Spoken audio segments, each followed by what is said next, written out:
সম্মানিত দর্শক, আসসালামু আলাইকুম ওয়া রাহমাতুল্লাহি ওয়া বারাকাতুহু। নতুন একটি ভিডিওতে সবাইকে স্বাগত জানাচ্ছি। আশা করছি সকলেই ভালো এবং সুস্থ আছেন। তো বন্ধুরা, আজকের ভিডিওতে আমরা আলোচনা করব বেলোয়েট সিরাপটি নিয়ে। তো এই সিরাপটি খাওয়ার নিয়ম, কিভাবে খেতে হবে, কাদের জন্য উপযোগী এবং কারা এটি খাওয়া থেকে বিরত থাকবেন। তো এই সমস্ত ইনফরমেশন নিয়ে আজকের ভিডিওতে বিস্তারিত আলোচনা করব। আশা করছি পুরো ভিডিওটি আপনারা আমার সাথেই থাকবেন। আর চ্যানেলে যারা নতুন সদস্য বা যারা এখনও আমার চ্যানেলটি সাবস্ক্রাইব করেনি, তাদেরকে আহ্বান জানাবো চ্যানেলটি সাবস্ক্রাইব করে পাশে থাকা বেল বাটনটি ক্লিক করে দেওয়ার জন্য।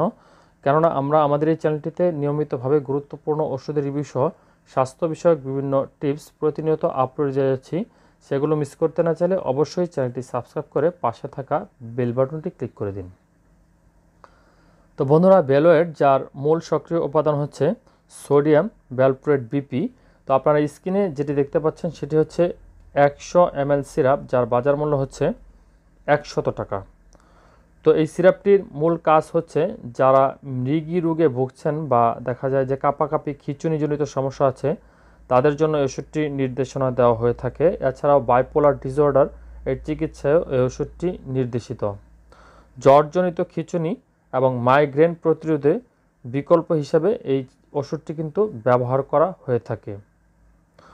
তো অনেক বাচ্চা দেখা যায় যে অটিস্টিক বা বিশেষ ধরনের বাচ্চা, বিশেষ করে আমরা যাদেরকে প্রতিবন্ধী হিসেবে ধরে থাকি বা অটিস্টিক হিসেবে বলে থাকি, সে সমস্ত বাচ্চাদেরকে ডাক্তারগণ এই ওষুধটি অধিক পরিমাণে প্রেসক্রাইব করে থাকেন। কারণ দেখা যায় যে তারা ঘুমোতে চায় না বা অতিরিক্ত পরিমাণে খিঁচুনির সমস্যা থাকতে পারে বা মৃগীরোগজনিত সমস্যা অনেকেরই দেখা যায়। তো সেক্ষেত্রে এই ওষুধটি ডাক্তারগণ প্রেসক্রাইব করে থাকেন। তো বন্ধুরা, এটি খাওয়ার নিয়ম হচ্ছে, যদি আপনার প্রাপ্তবয়স্ক হন তাহলে আপনাকে 2 চামচ করে দৈনিক 2 থেকে 3 বার খাওয়ার কথা বলা হয়েছে।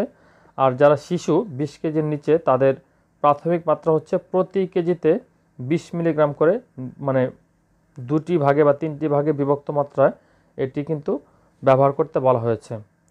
তো এর ডোজ অবশ্যই আপনাকে ডাক্তার নির্ধারণ করে দিবে। সেক্ষেত্রে আপনাকে বলবো যে ওষুধটি খাওয়ার ক্ষেত্রে অবশ্যই ডাক্তারের পরামর্শক্রমে তারপর ওষুধটি সেবন করবেন বা করাবেন। কেননা একজন ডাক্তার আপনার সার্বিক সকল বিষয় বিবেচনা করে বা রোগীর সকল বিষয় বিবেচনা করে তারপর কিন্তু সেই ওষুধটি খাওয়ার জন্য নির্দেশনা দিয়ে থাকেন। সেই জন্য ডাক্তারের পরামর্শ ব্যতীত কোনো ওষুধই সেবন করা ঠিক না।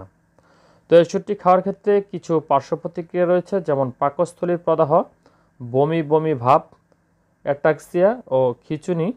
তো এই ধরনের সমস্যাগুলো বেশি পরিমাণে দেখা যেতে পারে। এছাড়াও ক্ষুধা বৃদ্ধি, ওজন বৃদ্ধি, চুল পড়ে যাওয়া, থ্রম্বোসিস জনিত সমস্যা এবং অনুচক্রিকায় জমাট বাঁধা, যকৃতের সমস্যা, র্যাশ, ঘুম বৃদ্ধি ও আলস্যতা, বিভ্রান্তি ও বেশি সতর্কতা অনুভব করা, মাঝে মাঝে অম্লাশয়ের সমস্যা, এই ধরনের সমস্যাগুলো কিন্তু প্রতিনিয়ত দেখা যেতে পারে। এছাড়াও মহিলাদের অনিয়মিত ঋতুস্রাবজনিত সমস্যা দেখা দিতে পারে, রক্তশূন্যতা হতে পারে, তো স্মৃতিশক্তির হ্রাস পেতে পারে। এই ধরনের সমস্যাগুলো এই ওষুধটি খাওয়ার কারণে হতে পারে। সুতরাং বুঝতেই পারছেন এর পার্শ্ব প্রতিক্রিয়া কতটা প্রকট।